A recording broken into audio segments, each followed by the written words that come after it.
this is Amanda with Rise and Procrastinate, back with another design team project for the Kat Scrappiness YouTube channel. And today we're going to make this fun gnome peeking card, I guess, with the pop-out die from Kat Scrappiness. So I had my pop-out die already taped to the ugly sweater slimline pattern paper. I had my pattern paper cut down to 4 by 5 1/4.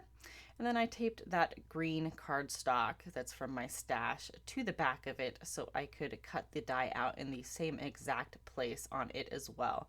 Ran that through my die cutting machine back and forth a couple times just to make sure that it would cut all the way through both panels at the same time. So I'm just going to remove the tape here, and then the die cuts the little triangles and leaves the bottom part of the triangles attached to your cardstock so you can have this little peeking window. I'm going to do the same thing with the green cardstock here, just folding back those pieces and scoring my lines. All right, now I'm just going to fit these two pieces of cardstock together and make sure that they fit together nicely. I'm going to fiddle with this for a little bit, make sure everything's going to fit together before I glue them together and make them permanent. The triangles are exactly the same size, so when I bend them back, there's going to be a little bit of that ugly sweater cardstock showing through. So what I'm doing here is I took that green piece of cardstock and I'm just going to pull the cardstock back as far as I can without ripping the cardstock, and then burnish it really well with my bone folder. This way I'm going to make sure that the cardstock fits as nicely as possible and get as much of that green cardstock showing, because they are the exact same size. So when you bend them back, like I said, it's going to show a little bit of that pattern paper, and I want as little showing as possible. Later on off screen, if there is any showing once I glue these together, I just trimmed that off with my scissors. It was no big deal. So now I'm going to fit these back together and make sure that they fit a little bit better, and they do. All right, so now I'm going to start gluing these after I make sure that I've got my cardstock here positioned as nicely as possible, which is what I'm doing here. And now I'm grabbing my Nuvo Deluxe adhesive and I am going to start gluing these. Now, to make sure that I don't get anything off keter here, I'm going to glue this top one together. Make sure it's fitted together as nicely as possible. Then I'm going to flip around my cardstock and I'm going to glue the bottom one, which is directly across from it, together. This way I can assure that everything fits together nicely. If I started at the top and started going right or left, it's possible that I could get things a little off keter and they'd start going more and more off center or off keter as I went around the, I guess it's kind of a circle, but it's actually kind of a hexagon shape, if you will. So once you start getting off balance, you're going to just get more and more off as you go around. So if you go across from each other, this way you will stay in line. So I'm just going to keep doing that. I'm going to go across from each other and glue the ones that are directly across from each other. So I did zoom in here in hopes that you could see a little bit better, but my hands are going to be in the way for part of this because, well, I need to get in there the best I can so I can make sure that these are glued together. Now I'm only gluing the triangles together at this point. The outside rectangle portion is not glued together at this time. Now I'm just going to fold these little triangle pieces back and burnish them with my bone folder to make sure that this is going to work. As I burnish these back, the outside rectangle piece is kind of bowing upward, so it's not going to lay flat at this time, but as I get everything glued together, it will start to lay flat, and as I glue it to my card base in the end, it will definitely lay flat.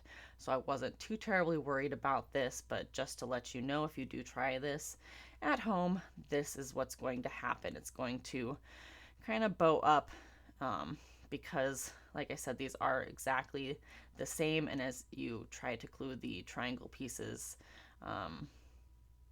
together as best you can and line them up, they are going to kind of bow, and it's going to look funny at this point, but it will flatten out as you continue on.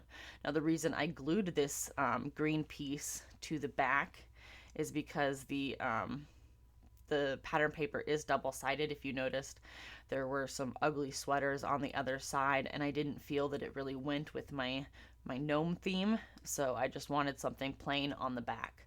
So I'm taking a sentiment from that gnome stamp set, the Christmas gnome stamp set, and I am stamping it on a scrap piece of red cardstock here. It says Christmas is gnoming.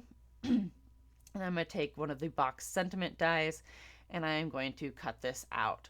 And I totally did not get this centered, but that's okay. I am just going to stick a little sequin on the, from blah, blah, blah, if I can talk, I'm just going to stick a sequin on the side that's a little bit longer when I start embellishing my card, and it'll make it look a little more on purpose, I guess, in the end.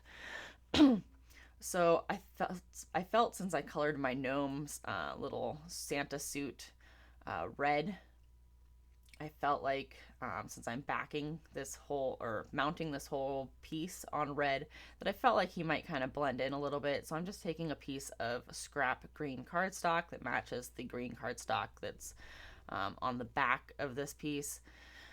I'm just going to mount that on the back and the whole, so it looks like like the whole piece is green instead of we cutting a hole out of it.